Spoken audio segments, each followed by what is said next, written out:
Oh,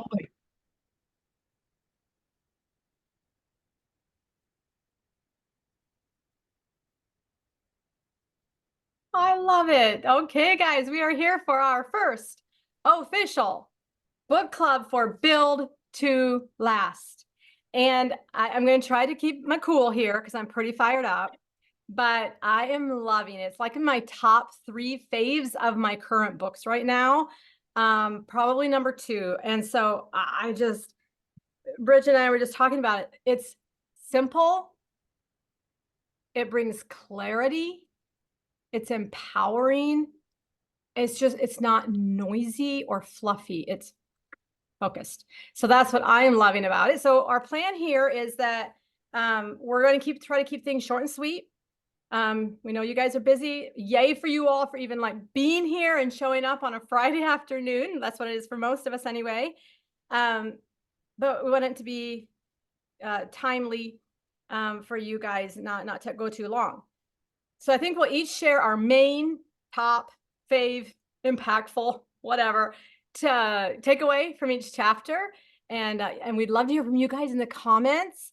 And if we like wrap up sooner than we expected, we might even open it for a few really quick comments from you guys. So that is our vision, our plan. So I think we're going to go ahead and get started. Since I yabbered already, BK, why don't you just jump right in and say maybe like your favorite so far, chapter one. Well, so far, this is my favorite book that I have ever read, ever in 8 years concerning network marketing. And it's exactly why Brenda said why. Those are the main reasons. But also, I believe it's because the man that wrote this book, you guys, bless him, he is still leading leaders. He has a real life network marketing business. It's Beachbody, and leaders who have stayed with him over the years. He is living the life that we want to live, and that is freedom, real time freedom. He is a type that, and he'll say this later on in the book, that when he gets to be like too much, life can be a lot, right? And a job can be a lot. And he's not afraid to say, sometimes you might feel a little burnout. How great is it? He's like, that I can step away for a month, and not only will my business survive, but it will thrive. And Yes. it's because he has had that focus of developing leaders. So I want all of us, as we read through this book, realize this is going to be some mindset shifting for us. And we're going to just start focusing more on leader development. First, who are we becoming, right? This whole first chapter is like, whoa, hello, yes, I need to be changed. And then how incredible that our actions and how we show up are going to flow through that change, that transformation here. Yeah, I love that you mentioned that the author himself knows what he's talking about because he's been there, he's done that. Just like I've heard other people speak on network marketing and teach on network marketing. Some have been on our stage at convention, but they do not have this experience and this proof in the pudding to back it up. And like Keith told his story a little bit, and he listed his annual earnings per year. I know, I mean, that's Beachbody. I don't even know how that compares, but that was my diamond journey. Almost, it's just like pretty much what it was for us. And so I know he knows exactly what he's talking about and how to do it. Side note, I'm personally working with him right now. I've done a couple one-on-one Zooms with him, and I'm in a little group, but we're going to do an intensive course to go through this. And I just want to tell you, he's the real deal. I know this is recorded, but I don't think it'll go spread all over. I'm pretty sure he's like Latter-day Saints or something like that. So he gets a family, he's a family man. He's done the business. Like, he has a lot of the same values that we do, is what my point is. Not that it all matters, but it is helpful sometimes to know a little bit where people stand. He has like 6 kids, and he's just done the things. Okay, so moving on. I love too the intro part. Is personal leadership is more about who you must become than what you have to do. You guys have all heard me say that. It's more about who you are. And I feel like I started teaching that to my team when I discovered it by experience. I discovered it for myself and for watching my leaders. I'm like, This is more about who they are and how they treat people because of who they are than it is about what they do in their IPA. So I just love that validation when he started out with that. Okay, so let's go into chapter 1. I just want to say overall, what I think chapter 1 is about, if I could sum it up, he even says it here on page 32. The purpose of this book is to help you, not everyone on your team, become a leader of leaders. It will be rare for you to develop a leader. I hope that's encouraging to you guys, like just comforting to know that it's not like you're going to develop 10 leaders easily. It's going to be rare in your numbers, but if it's your focus, it will happen. Go ahead, BK.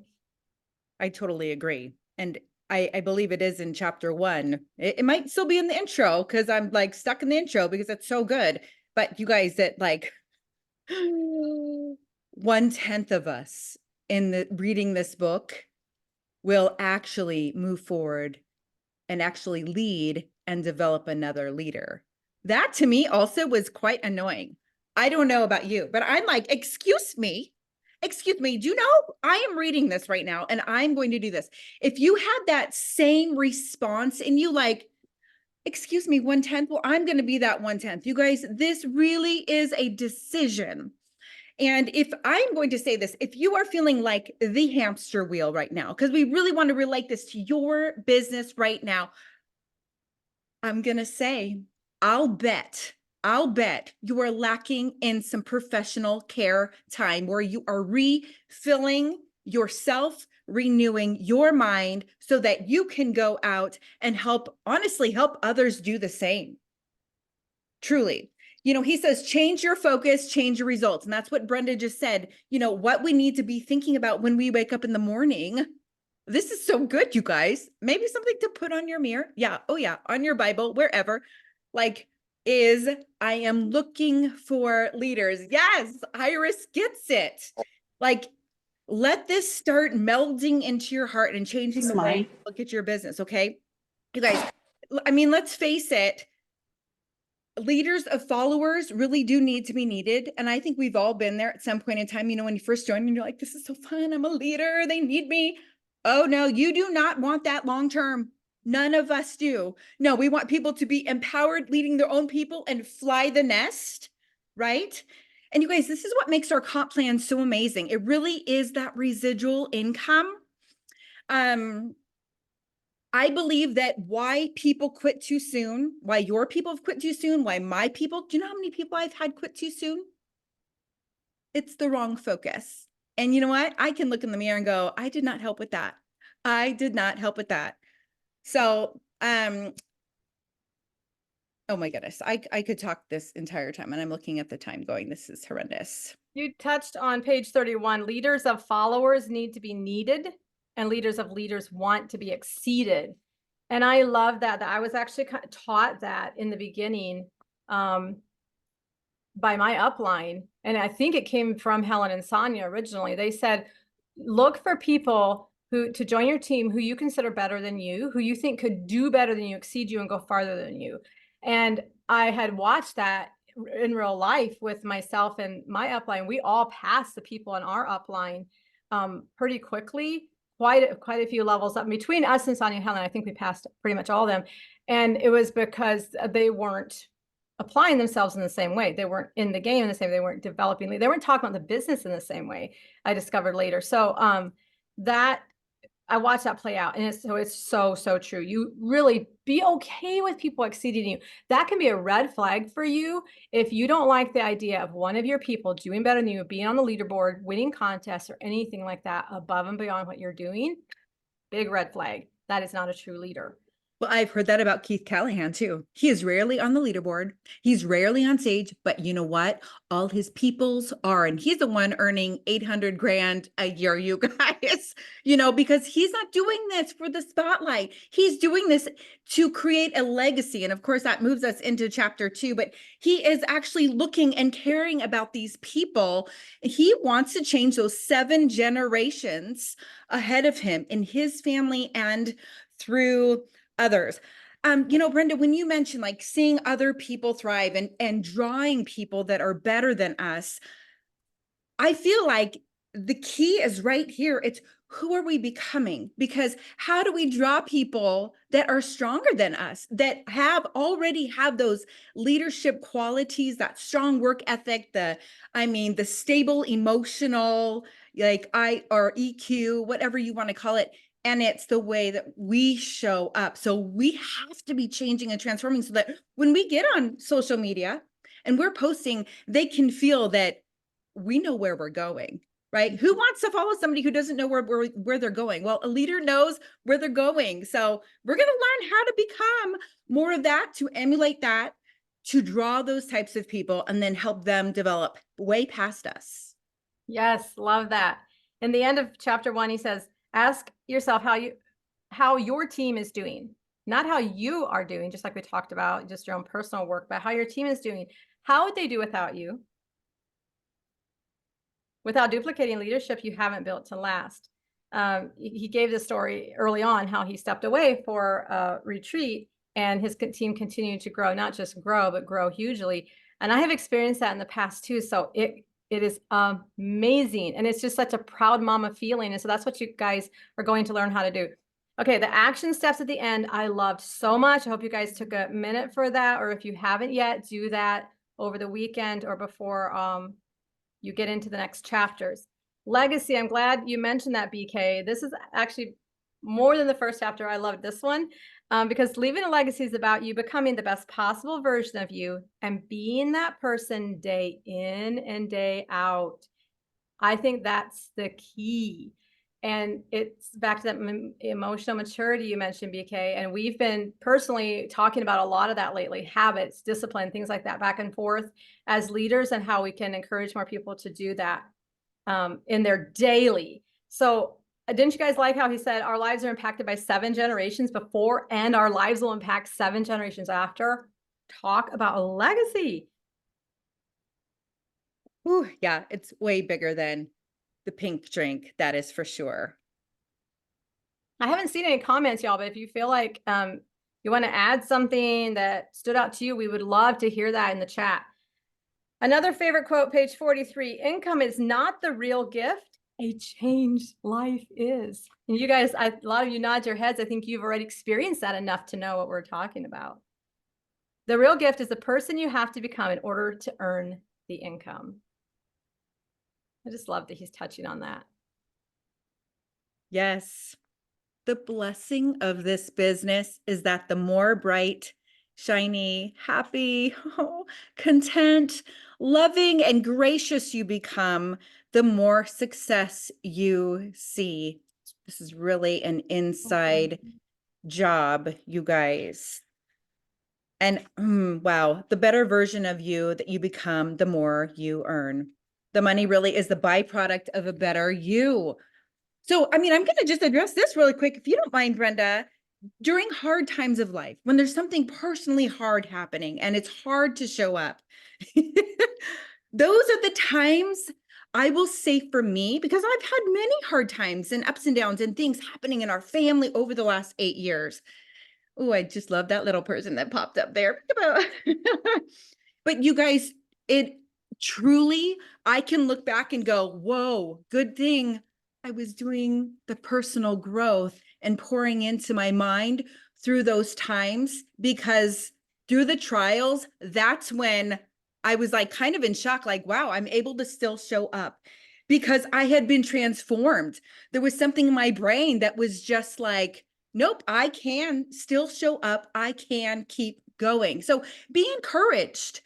A lot of this, you guys, it's because you and I have not been pouring in faithfully to ourselves in the right way. And we want to link up closely with you and do this together. Who doesn't want to learn how to mentor and develop leaders and how to lead yourself so you can lead others? That's what this entire book is about. Yeah, where did he say, or I never know if it's in the book or if it's in his podcast, or if it's in the Zooms I've been doing. I've been hearing so much from him, but where he talks about mindset being the biggest key to this business. He mentioned that at one point. I just can't find it right now, so maybe it was somewhere else. But that we all know that. It really, truly is so much of that. He says that going into these next 3 chapters is going to be about, you know, how to become the best possible version of yourself and become a leader of leaders. He says it's simple. It's simple, but it's not easy. And I think that is why we don't have more people achieving this, because even though it's the way to do it is simple, the steps are simple, the idea, the concept is simple, it's often not easy because it involves us changing. And that's just one of the hardest things. Well, and putting others before ourselves. It really is an industry of servanthood and sacrifice as well. So, you know, if you feel like you're barely above water, it is a bit harder to pour out on somebody else during those times. But you guys, this is where too, and I feel like I can mention this on this Zoom with so many Christians here. This is where Christ in you. In fact, Brenda and I were like on a Zoom yesterday talking, and she was like, "Oh, it's Christ in me." I'm like, I love that song. But it really is going to be during those times that you are going to see him be strong in your weakness. Brenda, this is something that you actually brought up from your personal time, I believe, with Keith, and that was just, you mentioned energy and how important it is for us leaders to have that energy, that enthusiasm, right? And that excitement. And that's something else that comes from within. And so I think that's another reason why people quit. They lose those feelings. And so they're like, I can't do it anymore. The honeymoon is over.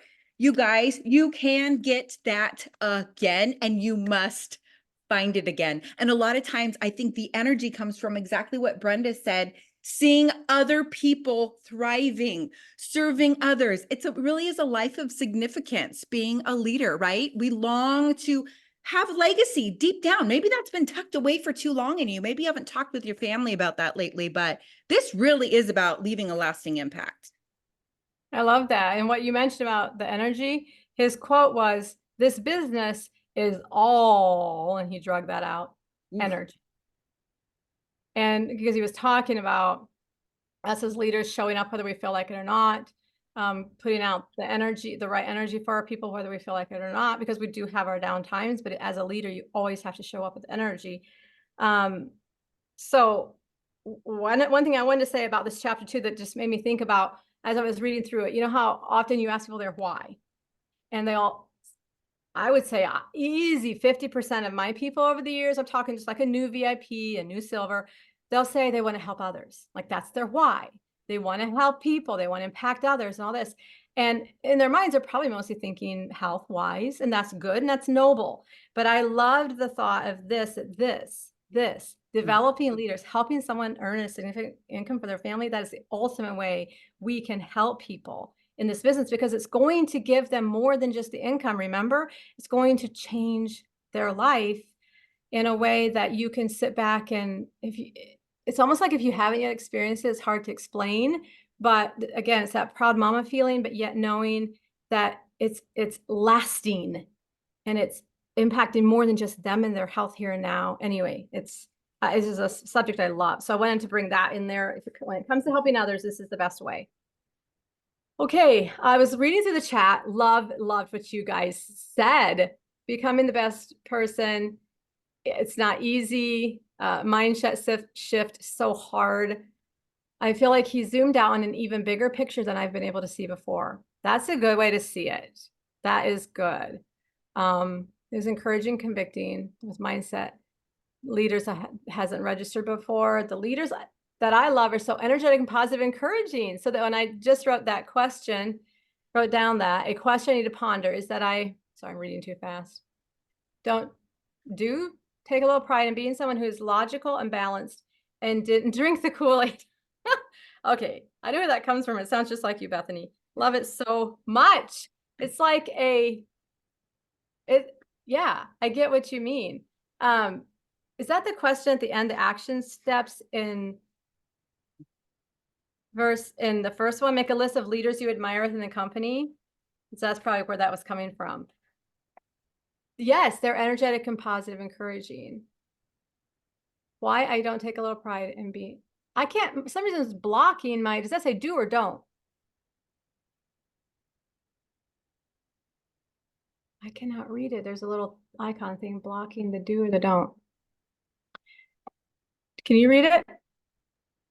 I just meant like, I was just asking myself, why do I take a little bit of pride in being that logical person who didn't drink the Kool-Aid and who has a reasonable, balanced perspective?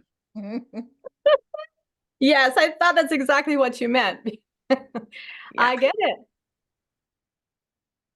Well, we have all different strengths as leaders too. And we want to see you guys be jewels and diamonds. Do you know that? We want that for you. And we want to lead alongside of you and see all of your strengths. Sonia, hi. Yeah, your strengths come up, lead in your strengths. We need your strengths. Iris, Christy, Shauna, Liz, Roseanne, Samantha, Ruth Ann, hi. You too. Speaking of energy, I've loved you guys' energy today on the Zoom with this book. I can tell you are feeling it. Well, and you notice this Zoom is not packed out. I didn't expect it to. I'll be honest with you. I was like, I wonder who will be able to join us today, who will take this seriously. You guys, this is where it's at. I think we are going to see huge growth just from this book and chapter by chapter. Kind of want to make sure that we challenge each one of us today to, with any energy that you're feeling here, that you're like any aha moment, let's get on social and share that. Just let it shine out. Let's go to any business builder that you have under you and do that. Let's go to some dream teamers. If you have made one silver, you know how to help people go all the way to diamond in this company. So let's own that today. I like Liz says, first leadership book she's into. And I don't know what it is about it, but I think honestly, it's because he's been there, done that. He knows exactly what he's talking about. He's like one of us, and we can feel that, can't we? Ruth Ann, excited for you because I know you've been praying for your golds and senior golds and beyond. So yes, you're gonna love more of this. Okay, I'm good, BK. If you are, with just open up. If there's any quick thoughts you guys want to verbalize, I know it's different than type in the chat. So if a couple of you want to do that quickly, go for it. Yeah, he speaks specifics, Liz, because he's been there, done that. Brenda, I really think you nailed it when you said one of the reasons you love this book is because there's no fluff. And as I was reading it, I was like, why is this book so impactful? Like, this hits different. This one hits different. And when you said that, I was like, that's why. Yeah. Yep. I don't think I've ever gotten, and I was just like speed reading it aloud because I need to read it aloud to hear it. But I don't think I've ever fully gotten where he's like, it's not the money, it's the changed you. And all of a sudden I was like, oh, okay. Because, well, BK, and probably you know Brendan too, I've just felt so stuck. I'm so stuck. And then it's like, oh, that's why this is a business of changing. And when you can change and grow, you change others. Mic drop. Perfect. See, isn't that so cool when something actually clicks? I loved what he shared about in chapter 1, page 34. It starts Little Nicole Jones versus 14 yoga studios. I feel like I'm the yoga studios. It was very insightful. It was just like, he's explaining what's going on. This is making sense. And so now I need to knock it off. And I need to, what I was trying to say in the chat is that zoom out of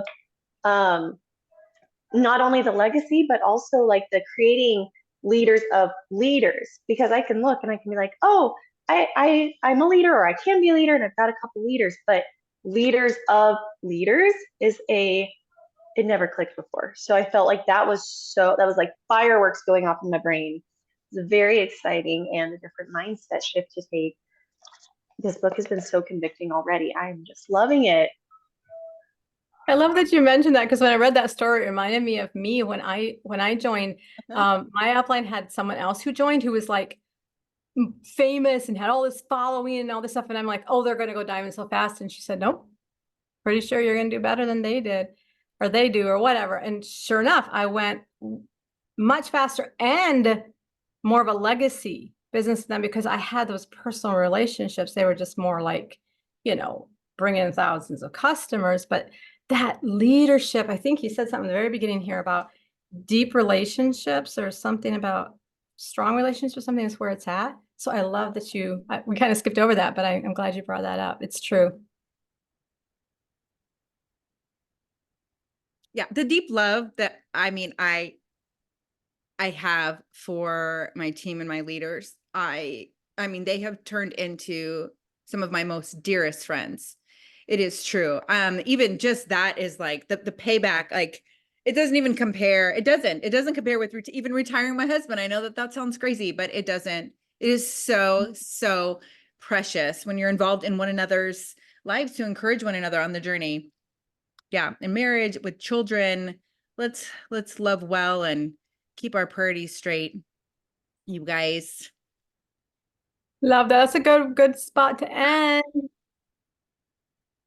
Thank you guys for being on and sharing. I'm excited for the next chapters and how we develop ourselves and change, be willing to change, like Liz mentioned. Okay. Mwah. See you next Friday. That was amazing. Love what you said too in the comments, Samantha. Beautiful. Yes. Bye, guys.